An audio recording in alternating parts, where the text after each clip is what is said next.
عوام کو نجات کیسے ممکن ہے؟ انفارچونیٹلی بھائی غلام رسول، میرا دل تو چاہتا تھا کہ میں اس پہ بہت سی آپٹیمزم کا، رجائیت کا اظہار کروں. However, the difficulties are formidable. The obstacles are huge and enormous. The enormity of the crises وہ کسی ایک فرد یا کسی ایک چھوٹی کلاس یا طبقے کی حدود سے آگے نکل گئے ہیں. اگر ہم ایک نارمل اور تھوڑا سا بھی اپنے بارے میں سوچنے والے لوگ ہوتے تو this was the time when all political forces, including I would even at the risk of being called a pro-establishment person, which I am not, میں کہوں گا کہ نہیں، اس میں فوج کو بھی بٹھا لیں، اس میں عدلیہ کو بھی بٹھا لیں، اس میں بیوروکریسی کو بھی بٹھا لیں، ان سے کہیں گے صاحب یہ کیک ہے، یہ کیک ہے اور یہ 25 کروڑ ہیں. ایک کیک کا سائز بڑا نہیں کرو گے، یہ بھول جاؤ کہ آپ اس کو انڈیفینیٹلی کنٹینیو کر سکتے ہو کرنٹ جو آپ نے ایکسپلائٹیشن کا اور لوگوں کی محرومیوں پہ اپنے باغ باغیچے لگانے کا کام شروع کر رکھا ہے. انفارچونیٹلی اس طرح کی سینس جو ہے وہ پریویل نہیں کر رہی. پوری پارلیمنٹ کے 342 ارکان میں سے اگر آپ کو 10 بندے ایسے مل جائیں نا قمر رسول بھائی، جو اپنی سیاست پہ غور کرتے ہیں، جو خارجہ پالیسی پہ غور کرتے ہیں، تو نیند نہیں آنی چاہیے کہ یار یہ ہمارے ملک کی صرف امپورٹ اور ایکسپورٹ کا بل جو ہے وہ کہاں ہے. دنیا میں 50% سے زیادہ اگر جی ڈی پی کے ڈیٹ کا والیوم ہو جائے تو پنجابی میں کہتے ہیں ٹلیاں کھڑک جاتی ہیں، الارم بج جاتے ہیں. ہم 79% پہ آ گئے. ہماری ڈیٹ سروسنگ کا جو بل ہے وہ ہمارے آرمڈ فورسز کے بل سے بڑھ گیا ہے. And for the sake of change یہ بھی عرض کر دوں کہ ڈالر کی قیمت بڑھنے سے جو پاکستان کی فوج کا ایکچول بجٹ ہے وہ شرنک کر گیا ہے، لیکن انہیں پروفیشنل بجٹ کے اور پروکیورمنٹس کے اس کی فکر نہیں ہے.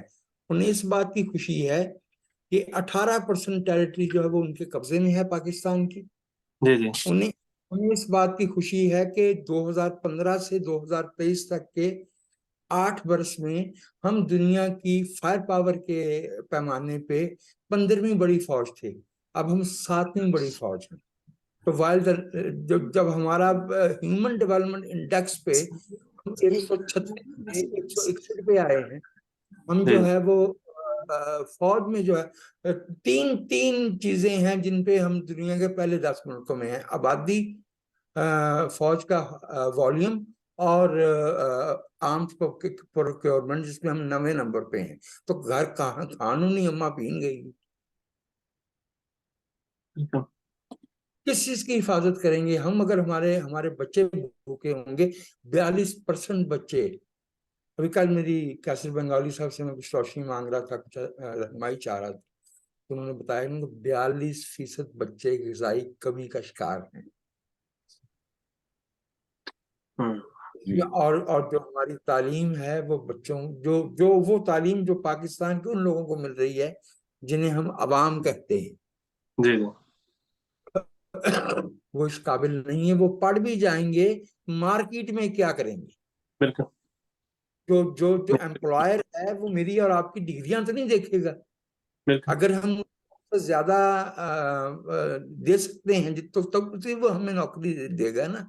تو ان بچوں کو نوکری کون دے گا؟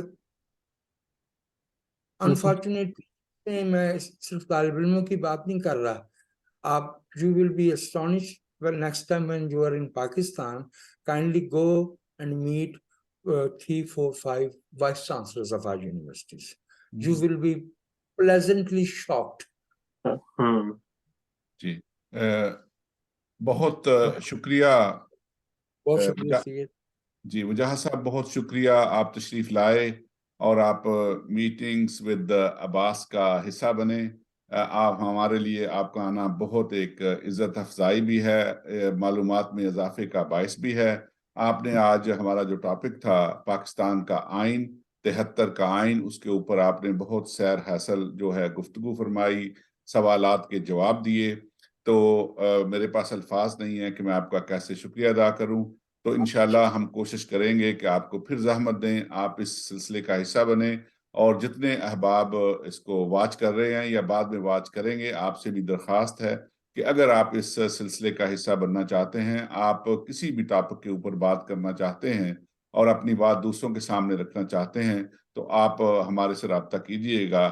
انشاءاللہ وہ جو بھی ٹاپک آپ تجویز کریں گے, اس کی اگر ریلیونس ہوئی موجودہ حالات کے حوالے سے یا پاکستان کے حالات کے عمومی حالات کے حوالے سے, تو آپ ضرور ہمارے پروگرام کا حصہ بنیں گے. وجاہ صاحب آپ کا بہت شکریہ, آپ تشریف لائے. مجھے عباس صاحب میں ایک ریکویسٹ کر سکتا ہوں آپ سے؟ جی. وجاہت صاحب جیسے انٹلیکچوئل آدمی کو نا آپ کنڈیشنل نہ کیا کریں کہ 73 کے آئین پہ بولیں گے یا اس پہ بولیں گے. ان کا فلو ہے, اس طرح کے نیچرل لوگوں کا فلو ہوتا ہے. اچھا وہ آپ جب کنڈیشنل کر دیتے ہیں تو ہمارا مائنڈ اسی طرف چلا جاتا ہے کہ وہ کوشچنس کرنا ہے. اگر وجاہت صاحب جیسے لوگوں کو آج کے دور کی بات کریں, ان کے پاس کیونکہ بلک آف انفارمیشن ہے, مجھے آبزرویشن ان کی ہوگی کہ آپ ان سے جس طرح کے بھی کوشچنس کر لیں, ان کے پاس ڈیٹا بھی ہوتا ہے, انٹرپریٹیشن بھی ہوتی ہے, انالیسس بھی ہوتا ہے, یہ کنکلوژن پہ بھی ہوتے ہیں. یہ مطلب کہ ہر بندے کا کام نہیں ہوتا. اس طرح کے لوگوں کو آپ کسی چیز پہ نہ کنکلوڈ نہ کروائیں, کنڈیشنل نہ کریں کہ یہ 73 کے آئین پہ بولنا ہے. آپ ٹاپک جو ہے نا وہ فری فلوٹ رکھا کریں. میرا تو یہ مشورہ, باقی آپ. ٹھیک, بہت شکریہ آپ کی تجویز کا. انشاءاللہ جب ہم دوبارہ سے وجاہت صاحب کو لے کے آئیں گے تو بالکل ان کے اوپر چھوڑ دیں گے کہ ہمیں کیا کہتے ہیں, ہم صرف لکھیں گے وجاہت صاحب آ رہے ہیں. وجاہت صاحب آپ کا بہت شکریہ. مجھے احساس ہے کہ آپ نے جانا ہے, تو آپ بہت ساری دعاؤں کے ساتھ آپ بہت کو بہت شکریہ وجاہت صاحب. Good bye. آپ کی شفقت, مہربانی.